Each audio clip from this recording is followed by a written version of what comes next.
Hello and welcome.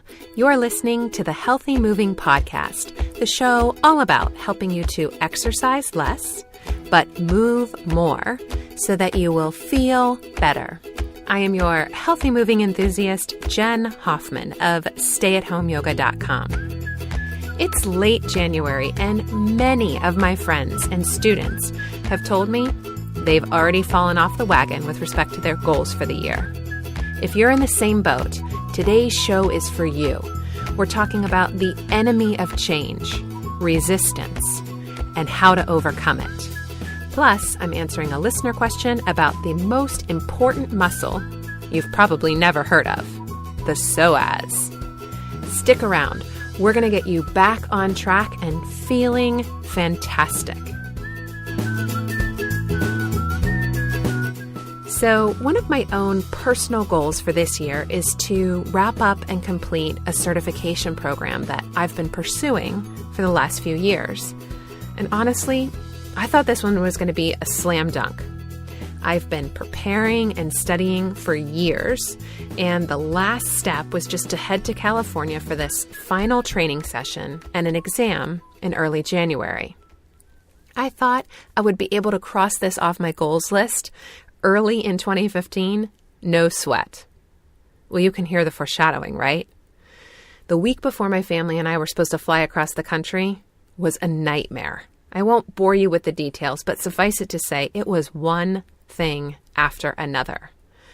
We finally made it to the airport and boarded the plane for the first leg of our trip, nonetheless. But we weren't out of the woods yet. In fact, we had yet to face the biggest obstacle. As our plane made its initial descent into Austin, we realized my 5-year-old daughter was very sick.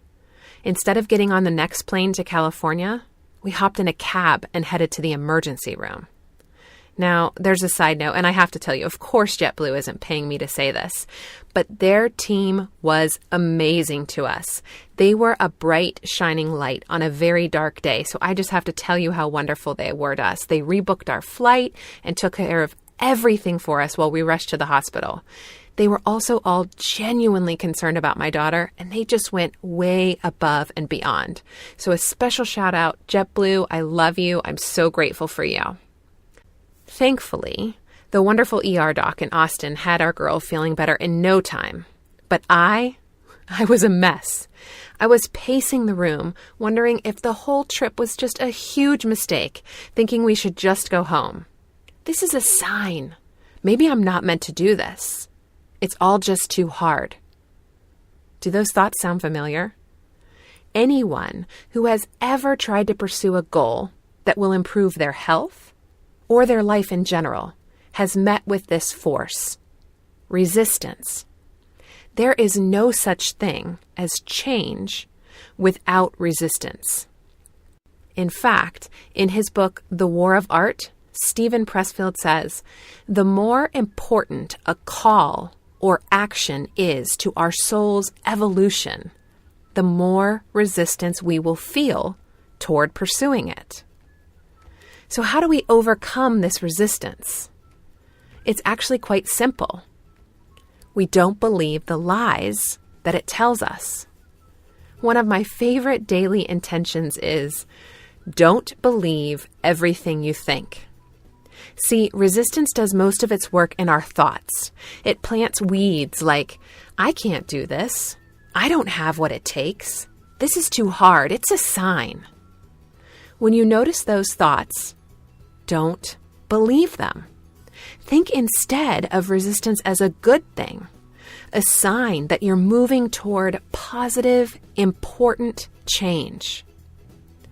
If you've fallen off track with your goals because of illness or time constraints, or because the going got tough, take a moment to celebrate. I'm facing resistance. That must mean I'm headed toward great, amazing things. And then get right back up on that horse, friend. You can do hard things, and I'm here to cheer you on. I would love to hear what amazing things you're doing that have you facing resistance. So head over to healthymovingpodcast.com and either click the Leave Jen a Message or just leave a comment at episode 9. I want to hear what you're doing. I want to be your cheerleader. You can do this. I'll be back in just a moment with today's question and answer.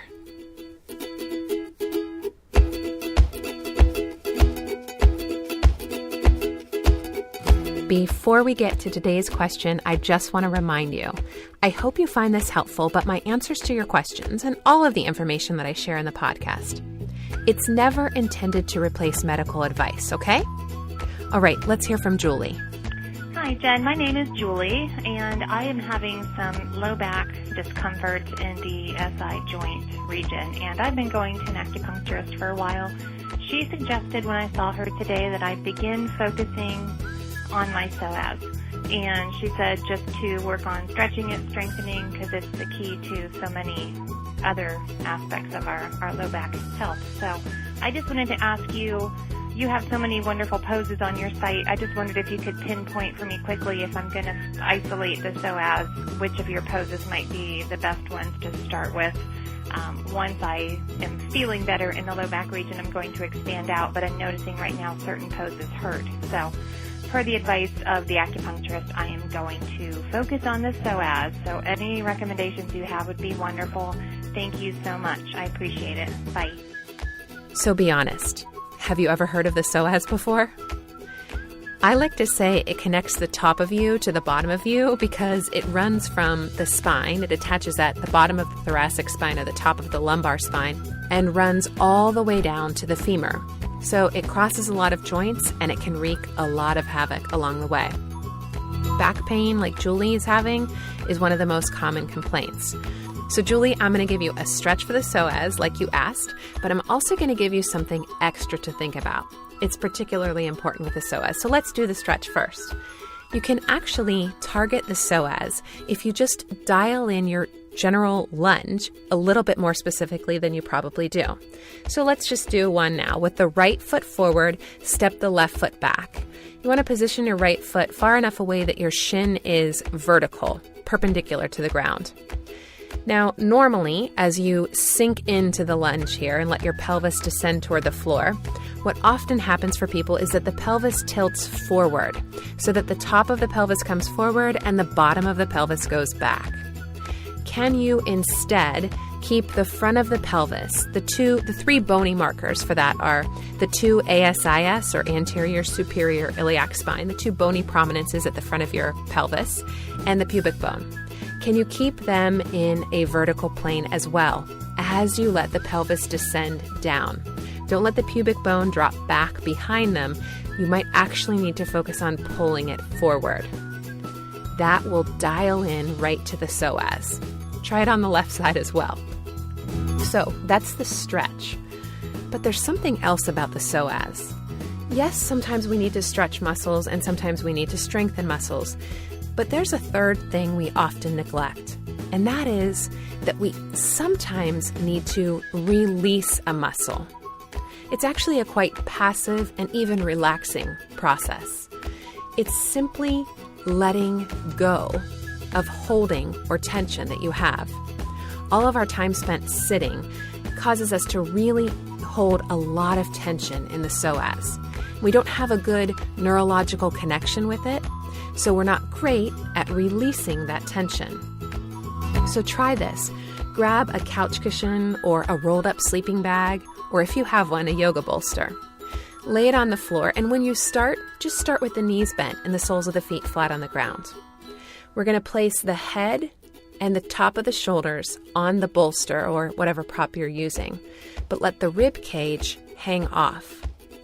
Now, when you start, if you have a lot of tension in your psoas, there will probably be a lot of space between the floor and the back of your rib cage. That's okay. But as you hang out here, can you go inside and just see if you can find what's holding the rib cage up? So this isn't about using your muscles to pull the rib cage down toward the floor. In fact, it's quite the opposite. It's about releasing any tension or holding in that psoas. Can you allow, as you linger here for maybe 5 minutes, can you allow the rib cage to descend toward the floor? I like to do this sometimes at the end of the day. You can even do it while you're watching TV. It's a perfect release for a muscle that many of us are chronically holding tension in. I will put links for videos over in Stay at Home Yoga for both of these poses, plus a third bonus one over in the show notes for episode 9 at healthymovingpodcast.com. Thank you so much for joining me today. I hope you found this helpful, and if you did, please head over to iTunes to subscribe, rate, and review. I so appreciate that. Also, you can find the show notes and links to join me for the free live class. The next one's coming up in just a couple weeks, so be sure to head over to healthymovingpodcast.com and sign up for that. If you have a question you'd like me to answer on air or a story you'd like to share, you can call me at 201-580-MOVE, or you can just click the Leave Me a Message link in the show notes. Please help me start this healthy moving revolution by telling your friends and family all about the show. I greatly appreciate that, and I have Facebook and Twitter links over on the site to help make spreading the word a breeze for you. Thank you so much for joining me.